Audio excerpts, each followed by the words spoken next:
యోవాబు రాజా, నా ఏలినవాడా, యెహోవా తన జనులను ఇప్పుడున్న వారి కంటే నూరంతలు ఎక్కువ మందిని చేయునుగాక.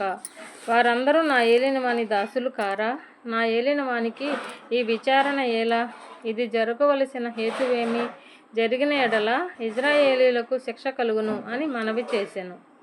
అయినను యోవాబు మాట చెల్లక రాజు మాటయే చెల్లెను. కనుక యోవాబు ఇజ్రాయేలు దేశమందంతటా సంచరించి తిరిగి యెరూషలేమునకు వచ్చి జనుల సంఖ్య వెరసి దావీదునకు అప్పగించెను.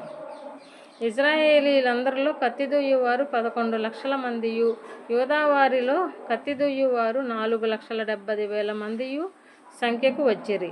రాజు మాట యోవాబునకు అసహ్యముగా ఉండెను. కనుక అతడు లేవి బెన్యామీను గోత్ర సంబంధులను ఆ సంఖ్యలో చేర్చలేదు. ఈ కార్యము దేవుని దృష్టికి ప్రతికూలమగుట చేత ఆయన ఇజ్రాయేలీలను బాధ పెట్టెను.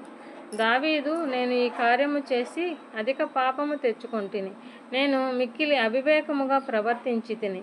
ఇప్పుడు నీ దాసుని దోషము పరిహరించుమని దేవునితో మొరపెట్టగా యెహోవా దావీదునకు దర్శకుడగు గాదుతో ఈలాగు సెలవిచ్చెను.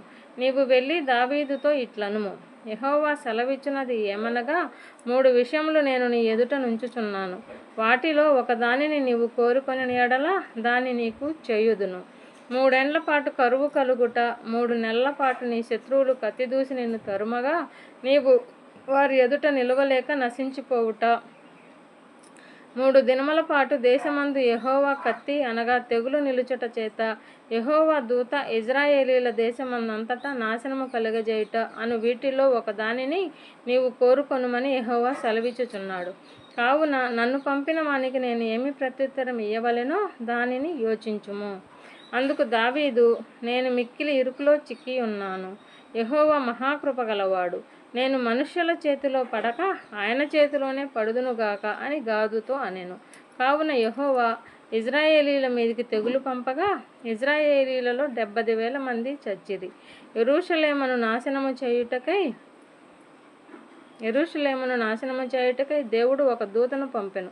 అతడు నాశనము చేయబోచుండగా యెహోవా చూచి ఆ చేటు విషయమై సంతాపముంది, నాశనము చేయు దూతతో చాలును, ఇప్పుడు నీ చెయ్యి ఆపుమని సెలవీయగా ఆ దూత ఎబీసీయుడైన ఒర్నాను కళ్ళమునొద్ద నిలిచెను.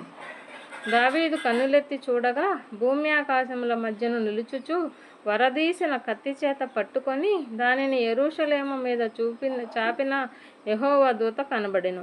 అప్పుడు దావీదును పెద్దలను గోనెపట్టలు కప్పుకొనిన వారై సాష్టాంగపడగా దావీదు జనులను ఎంచుమని